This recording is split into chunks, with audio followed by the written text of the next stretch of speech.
بسم اللہ الرحمن الرحیم۔ جب زندگی شروع ہوگی، باب نمبر 15۔ اللہ اکبر اللہ اکبر اللہ اکبر۔ معزز نے بھی ابھی یہ الفاظ ادا ہی کیے تھے کہ عبداللہ ایک جھٹکے کے ساتھ اللہ اکبر کہتا ہوا بیدار ہو گیا۔ وہ خالی نظروں سے ارد گرد دیکھ رہا تھا۔ کچھ دیر تک وہ نہیں سمجھ پایا کہ وہ کہاں ہے۔ وہ تو اللہ تعالیٰ کے سامنے کھڑا تھا۔ اس نے غور کیا، وہ اس وقت بھی اللہ تعالیٰ کے سامنے موجود تھا۔ بیت الحرام میں کعبہ کے عین سامنے فجر کا وقت تھا اور مسجد الحرام میں لوگوں کی چہل پہل جاری تھی۔ تو کیا میں نے خواب دیکھا تھا؟ عبداللہ نے خود سے سوال کیا۔ مگر وہ تو بالکل حقیقت تھی۔ وہ حشر کا دن، وہ جنت کی محفل اور اللہ کے سامنے میری حاضری۔ اگر وہ حقیقت تھی تو پھر یہ کیا ہے؟ اور اگر یہ حقیقت ہے تو پھر وہ حقیقت سے زیادہ یقینی چیز کیا تھی؟ وہ خواب تھا یا یہ خواب ہے؟ وہ مسلسل بڑبڑائے جا رہا تھا۔ ایسا نہ ہو کہ اچانک ایک روز آنکھ کھلے اور مجھے معلوم ہو کہ جو کچھ دنیا میں دیکھا تھا خواب تو دراصل وہ تھا اور حقیقت آخرت کی زندگی تھی۔ آسمان سے نور اتر رہا تھا۔ سفید جگمگاتی ہوئی روشنیوں سے حرم کی فضا دودھیا ہو رہی تھی۔ آسمان تاریک تھا مگر اس جگہ دن کی روشنی سے زیادہ چہل پہل تھی۔ حرم مکہ تھا۔ یہ حرم مکہ تھا، اہل ایمان کا کعبہ، اہل دل کا مرکز اور اہل محبت کا قبلہ۔ اللہ کے بندے اور بندیاں، ہر نسل، ہر قوم کے لوگ یہاں جمع ہو رہے تھے، اللہ کی حمد، تسبیح اور تعریف کرتے ہوئے۔ آج حرم پاک میں عبداللہ کی آخری شب تھی، مگر یہ آخری شب عبداللہ کی زندگی کی سب سے قیمتی شب بن چکی تھی۔ عبداللہ کچھ دیر قبل حیرانی کی جس کیفیت میں مبتلا تھے، اب اس سے باہر آ چکا تھا۔ اس نے حرم کو دیکھا، پھر ارد گرد نظر ڈالی۔ حرم سے باہر ہر طرف بلند و بالا عمارات کا منظر تھا۔ یہ دیکھ کر اس پر ایک دوسری کیفیت طاری ہو گئی۔ اس کی آنکھوں سے آنسو بہنے لگے۔ اس کا دل مالک ذوالجلال کے حضور سراپا التجا بن گیا۔ مالک، قیامت کا حادثہ سر پر آ کھڑا ہوا ہے۔ ننگے پاؤں بکریاں چرانے والے اونچی عمارتیں بنا رہے ہیں۔ تیرے محبوب رسول کی پیشین گوئی پوری ہو چکی ہے صلی اللہ علیہ وآلہ وسلم۔ اب مجھے تیرے بندوں تک تیرا پیغام پہنچانا ہے۔ قیامت سے قبل انہیں قیامت کے حادثے سے خبردار کرنا ہے۔ مجھے لوگوں کو جھنجھوڑنا ہے۔ آج دنیا کی محبت فکر آخرت پر غالب آ چکی ہے۔ تیری ملاقات سے غفلت عام ہے۔ حکمران ظالم ہے اور عوام جاہل ہیں۔ امیر مال مست ہیں اور غریب حال مست۔ تاجر منافع خور، ذخیرہ اندوز اور جھوٹے ہیں۔ سیاستدان بددیانت ہیں، ملازم کام چور ہیں۔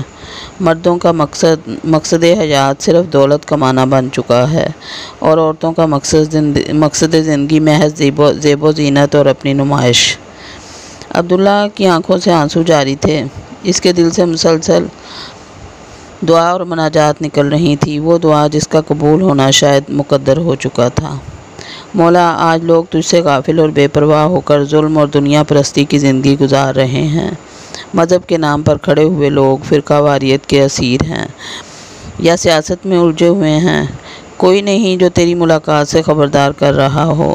تو مجھے اس خدمت کے لیے قبول فرما لے۔ تو مجھے اپنے پاس سے ایسی صلاحیت عطا کر کہ میں تیری ملاقات اور آنے والی دنیا کا نقشہ تیرے بندوں کے سامنے کھینچ کر رکھ دوں۔ جو کچھ تو نے قرآن میں بیان کیا ہے اور تیرے محبوب نبی صلی اللہ علیہ وآلہ وسلم نے جس عظیم واقعے کی خبر دی ہے، اس دن کی ایک زندہ تصویر میں تیرے بندوں تک پہنچا دوں۔ انسانیت کو معلوم نہیں کہ اس کے پاس مہلت ختم ہو چکی ہے۔ مجھے قبول کر کہ میں اس بات سے تیرے بندوں کو خبردار کر سکوں۔ پروردگار، ساری انسانیت کو ہدایت دے دے، اور اگر تو نے سب کچھ ختم کرنے کا فیصلہ کر لیا ہے تو پھر میرے لیے آسان کر دے کہ جتنے لوگ ہو سکیں میں انہیں جنت کی راہ دکھا سکوں اور انہیں تجھ تک پہنچا سکوں، اس سے پہلے کہ سور پھونک دیا جائے، اس سے پہلے کہ مہلت ختم ہو جائے۔ عبداللہ نے آخری طواف ایک خاص کیفیت میں مکمل کیا تھا۔ ایک تو حرم کا طواف، وہ بھی آخری۔ پھر رات جو کچھ دیکھا، اس کے بعد کعبہ وہ کعبہ نہیں رہا تھا۔ جو دوسروں کو نظر آ رہا تھا۔ یہ کعبہ اب اسے عرش الہی کا پیکر نظر آ رہا تھا، مگر وہ ایک انسان ہی تو تھا۔ پے در پے طواف کر کے شل ہو چکا تھا۔ وہ آخری طواف سے فارغ ہوا، کچھ دیر تک بیٹھ کر کعبہ کو دیکھتا رہا، پھر یاس و آس کی کیفیت میں اٹھا اور اپنے دل پر جبر کر کے وہ کام شروع کیا جو اہل دل کے لیے مشکل ترین عمل ہوتا ہے، آخری دفعہ مسجد الحرام سے باہر نکلنے کا عمل۔ صبح کی روشنی پوری طرح طلوع ہو چکی تھی۔ وہ آہستہ آہستہ اس حالت میں باہر کی سمت بڑھ رہا تھا کہ بار بار ایڑیاں گھومتیں اور وہ رک کر دوبارہ کعبہ کو دیکھنے لگتا۔ پھر اس نے ایک مضبوط فیصلہ کیا اور اللہ اکبر کہتے ہوئے قدرے تیز رفتاری سے آگے بڑھنے لگا، مگر چلتے ہوئے پھر بے اختیاری کے عالم میں وہ گردن گھومی اور الوداعی نظریں بیت اللہ کا طواف کرنے لگیں۔ ابھی اس نے ایسا ہی کیا تھا کہ اس کا کندھا کسی سے ٹکرا گیا۔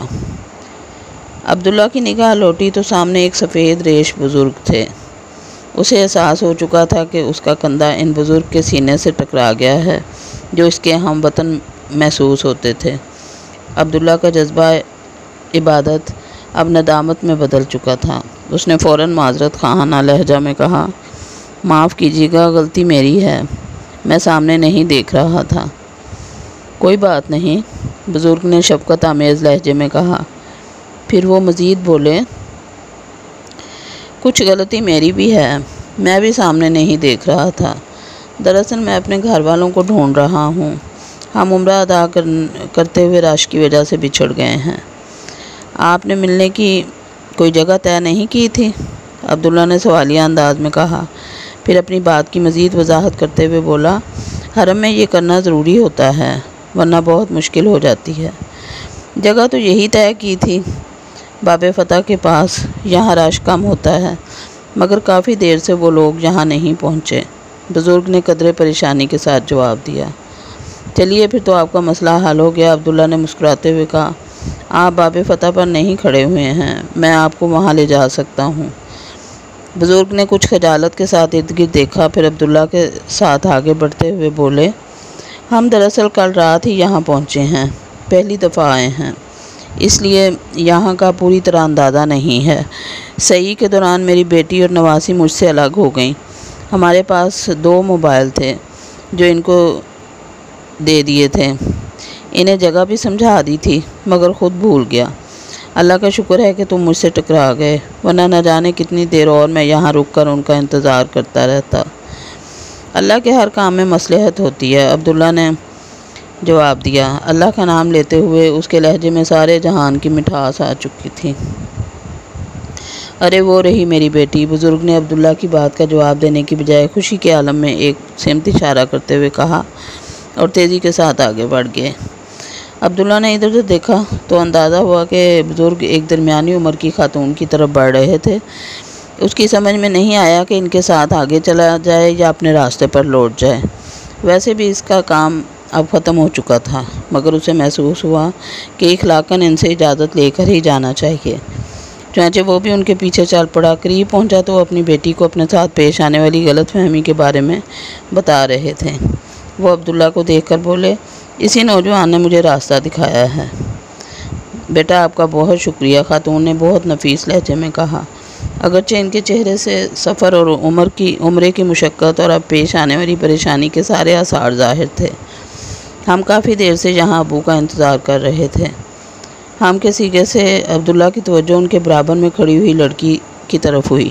لمحے بھر کر اس نے اس کو دیکھا اور بے اختیار نظریں جھکا لیں، مگر اس ایک لمحے میں عبداللہ کے دل کی دنیا میں قیامت برپا ہو گئی۔ اس قیامت کا سبب یہ نہیں تھا کہ وہ لڑکی غیر معمولی طور پر حسین نقش و نگار اور رنگ و روپ کی مالک تھی۔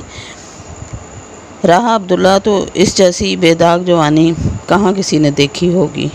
پھر وہ حرم میں جس کیفیت میں تھا، وہاں صنف مخالف تو کیا اپنی جنس کے انسان بھی نظر آنا بند ہو جاتے ہیں، سوائے کعبہ اور رب کعبہ کے سوا کچھ اور نظر نہیں آتا۔ اور اس صبح سے تو رب کعبہ کا تصور انتہائی گہرا ہو چکا تھا۔ اس نے خواب میں پروردگار عالم کے حضوری کا جو شرف حاصل کیا تھا، اس کے بعد عبداللہ کو کچھ ہوش نہیں تھا۔ ایسے میں خواب کی دیگر تفصیلات اسے کہاں یاد رہ سکتی تھیں۔ مگر اس دلکش نسوانی چہرے نے خواب کی ایک ایک تفصیل اسے یاد کرا دی۔ ہر منظر اور ہر واقعہ ذہن کے صفحات پر اس طرح سے تازہ ہو گیا تھا کہ گویا کوئی لکھی ہوئی کتاب ہے جسے بے تکلفی سے وہ پڑھتا چلا جا رہا ہو، اور اب اس کتاب کا سب سے روشن ورق اس کے سامنے کھلا ہوا تھا۔ اس کے سامنے سر تسر روشنی اور سراپا نور نائمہ کھڑی ہوئی تھی۔ خاموشی کا وقفہ طویل ہو رہا تھا، مگر عبداللہ اس سے بے نیاز گردن جھکائے کھڑا تھا۔ وہ اپنے آپ کو یقین دلانے میں مشغول تھا کہ جو کچھ اس نے دیکھا ہے وہ اس کا وہم ہے، اس کی نظر کا دھوکہ ہے، اس کی یادداشت کی کمزوری ہے، یا شاید اس کی عمر کا تقاضا ہے، یا پھر شیطان کی دراندازی ہے جو حرم سے رخصت ہوتے وقت اس کی ساری ریاضت اور محنت کو ضائع کرنا چاہتا ہے۔ شیطان حرم میں آنے والے بڑے بڑے نیک لوگوں کی کمائی کو اس طرح لمحہ بھر میں لوٹ لیتا ہے، کسی بھی بہانے سے ایک نظر کی خواہش، ایک لمس کا جذبہ، ایک لمحہ کی حیوانیت، ایک لمحہ کی ہوس عمر بھر کی ریاضت کو برباد کر سکتی ہے۔ ہاں، یہی لمحہ بطور آزمائش میری زندگی میں آ گیا ہے۔ شیطان چاہتا ہے کہ میں اس لڑکی کو اپنے خواب کی تعبیر سمجھ کر اپنی آنکھوں میں شیطان کو بسیرا کرنے دوں۔ میں اس کو ایسا نہیں کرنے دوں گا، ہرگز ایسا نہیں کرنے دوں گا۔ عبداللہ نے دل میں سوچا اور فیصلہ کیا کہ اسے فوراً یہاں سے رخصت ہو جانا چاہیے، مگر اس سے قبل کہ وہ ان لوگوں سے اجازت لیتا، خاموشی کے طویل ہوتے ہوئے وقفہ کو ایک تھکی ہوئی مگر انتہائی مترنم آواز نے توڑا۔ نانا ابو، جاگتے ہوئے ساری رات ہو گئی ہے، اب جلدی سے ہوٹل چلیے۔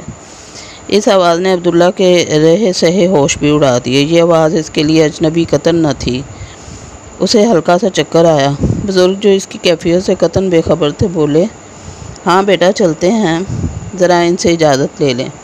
اس سے قبل کہ وہ بزرگ عبداللہ سے کچھ کہتے، ان کی صاحبزادی نے، جو ایک نفیس طبیعت خاتون تھیں، عبداللہ سے پوچھا، بیٹا چلتے چلتے اپنا نام تو بتاتے جاؤ۔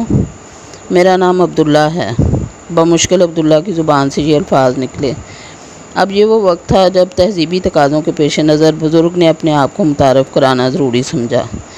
اچھا ہوا بیٹا آمنہ، تم نے ان سے تعارف حاصل کر لیا۔ میں بھی اپنا تعارف کرا دوں۔ میرا نام اسماعیل ہے، یہ میری بیٹی آمنہ ہے۔ وہ ایک لمحے کے لیے رکے اور اپنی نواسی کی طرف دیکھتے ہوئے محبت آمیز لہجے میں بولے، اور یہ سب سے زیادہ تھکی ہوئی میری نواسی ہے، اس کا نام نائمہ ہے۔ عبداللہ کی شدید ترین خواہش تھی کہ ایک اجنبی نام اس کے کانوں تک پہنچے تاکہ وہ کچھ تو خود کو بہلاوا دے سکے، مگر نائمہ کا نام تابوت کی آخری کیل بن کر اس کے کانوں میں گونجا۔ اس دفعہ دنیا کی کوئی طاقت عبداللہ کو دوبارہ نظر اٹھانے سے نہیں روک سکی۔ اس کے سامنے واقعی نائمہ کھڑی ہوئی تھی، وہ لڑکی جسے اس نے زندگی میں پہلی دفعہ جاگتی آنکھوں سے دیکھا تھا، مگر جسے وہ رات خواب میں۔ عبداللہ نے گھومتے ہوئے دماغ سے سوچا، اگر وہ خواب تھا تو یہ کیسی حقیقت تھی؟ یہ اگر حقیقت ہے تو پھر وہ خواب؟ معاملہ عبداللہ کی برداشت سے زیادہ ہو چکا تھا۔ اسے آنے والے چکر اب تیز ہو گئے تھے۔ وہ نائمہ کو دیکھتے ہوئے لہرایا اور بے ہوش ہو کر زمین پر گر پڑا۔ وما علینا الا البلاغ۔ اللہ حافظ۔